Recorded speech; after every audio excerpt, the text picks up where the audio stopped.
if you want to get hired as a strategist, you've got to stop being embarrassed by your past. I see this problem all the time, and trust me, I told the story of how I was a degenerate gambler, underage gambler, when I got my first strategy job as well.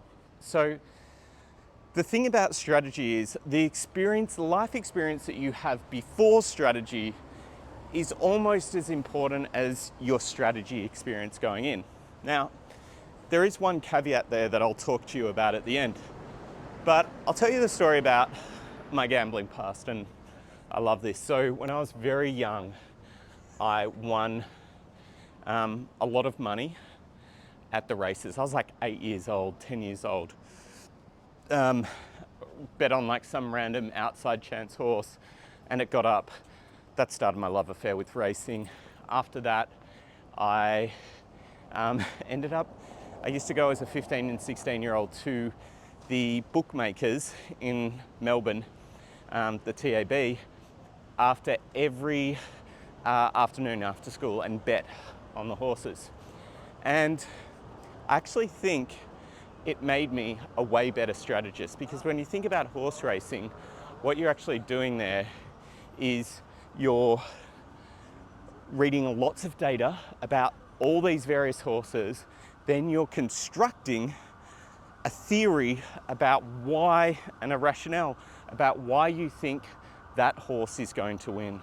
So there's this logic, there's mathematics, it's a social science, so it's kind of like, this is my theory and this is why I'm backing it. And that's very much like strategy. Strategy is social. There is no one answer. There's multiple answers. You've just got to provide the rationale behind why which one is better. And so I think that made me a better strategist, because I was analyzing data, and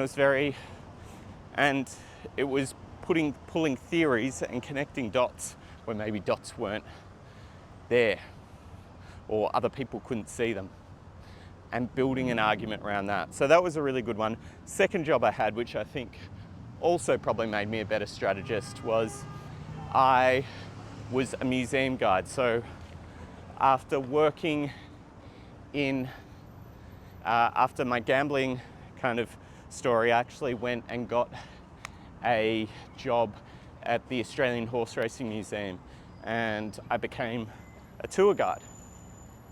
And again, I think that made me a better strategist, because in that job, you're dealing with the public, you're trying to work out what story is going to resonate with them most. You've got an hour of their time, you're going to take them on a tour of the museum, you've got to work out, okay, what stories are going to resonate with them, get their feedback, kind of do a little bit of an interview up front to try to suss out who they were.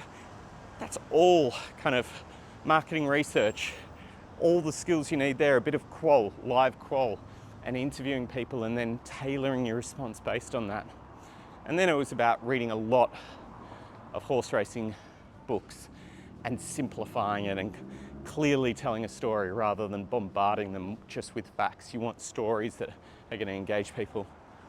All skills that are really important as you go on to be a strategist. However, on the face of it, it doesn't really look like strategy. And that's where the one caveat comes in. I think when you talk about that experience, what you want to be doing is you want to be relating it back to the skills of a strategist. And let me break down what the skills of a strategist are for you as well, so you know how to take your experience and relate it back. So the first thing is you want to look at analytical skills. So firstly, any skills where you're dealing with data, dealing with qualitative, so interviewing people and pulling out kind of the story from that. That's the first thing you want to be doing. If you've got any skills around that. Curiosity, that's a really big one as well. Clarity, are you really good at synthesizing information? And then, are you good working with creatives to build a narrative?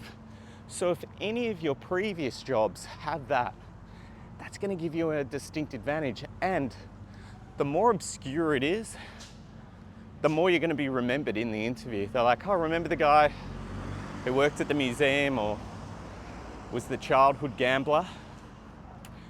That's just more memorable. So hopefully that helps